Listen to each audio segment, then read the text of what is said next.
மதிமுக பாரதிய ஜனதா கட்சி இடையே கூட்டணி குறித்து பேசி முடிவெடுத்து விட்டார்கள் என நாஞ்சில் சம்பத் அதிரடி தகவலை வெளியிட்டிருக்கிறார்.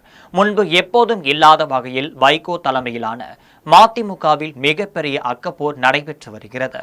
முன்னதாக நாஞ்சில் சம்பத்தை தூக்கி எறிந்த மதிமுக இந்த நிலையில் மல்லை சத்யாவையும் தூக்கி எறிந்திருக்கிறது.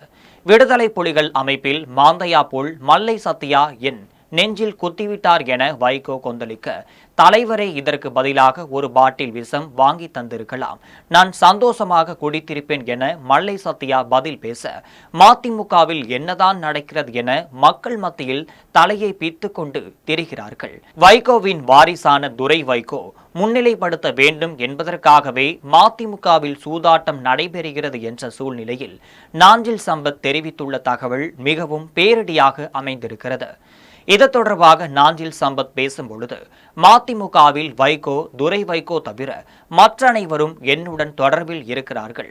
அதிமுக பாஜகவிடம் விலை போய்விட்டது. துரை வைகோவை மத்திய அமைச்சராக்க வேண்டும் என்பதற்காகவே வைகோ பாஜகவுடன் பேசி முடிவு செய்து விட்டார். துரை வைகோவிற்கும் அதிகார பசி ஆட்டி படைக்கிறது. மதிமுகவை பொறுத்தவரையில் நெருப்பில் கூட படுத்து தூங்கலாம், ஆனால் வைகோவுடன் மனிதன் குடியிருக்க முடியாது என கட்சியினரை பேச ஆரம்பித்து விட்டார்கள். மதிமுகவை பொறுத்தவரையில் அந்த கட்சி அஸ்தனம் ஆகிவிட்டது.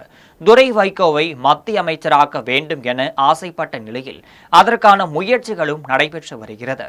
இதனைத் தொடர்ந்து வருகின்ற தேர்தலில் மதிமுகவிற்கு 12 சீட்டுகள் வாங்கி தருகிறோம் என்று, இது தவிர மத்திய அமைச்சரவையில் பதவி தருகிறோம் என பாஜகவுடன் கூட்டணி பேச்சு முடிந்துவிட்டது. வைகோவிடம் 10,000 கோடி ரூபாய் சொத்து இருக்கிறது என்று நாஞ்சில் சம்பத் பேசியிருக்கிறார். அவரது பேச்சு புதிய பரபரப்பை ஏற்படுத்தி இருக்கும் நிலையில் தென்காசி தெற்கு மாவட்ட செயலாளரும் வழக்கறிஞருமான சுப்பையா இது குறித்து தென்காசி காவல்துறை அதிகாரியிடம் ஒரு புகார் மனு கொடுத்திருக்கிறார். அதில் மூத்த அரசியல் தலைவர் வைகோ மீதும் துரை வைகோ மீதும் நாஞ்சில் சம்பத் காழ்ப்புணர்ச்சியில் பேசியிருக்கிறார். அவரது பேச்சு சுதந்திரத்தை மீறி திட்டமிட்டு வன்மத்தோடு இருக்கிறது. தமிழ்நாட்டில் சட்ட ஒழுங்கை சீர்குலைக்கும் வகையில் அவரது பேச்சு அமைந்திருக்கிறது. எனவே அவர் மீது நடவடிக்கை எடுக்க வேண்டும் என புகார் மனுவில் கொடுத்திருந்தார்.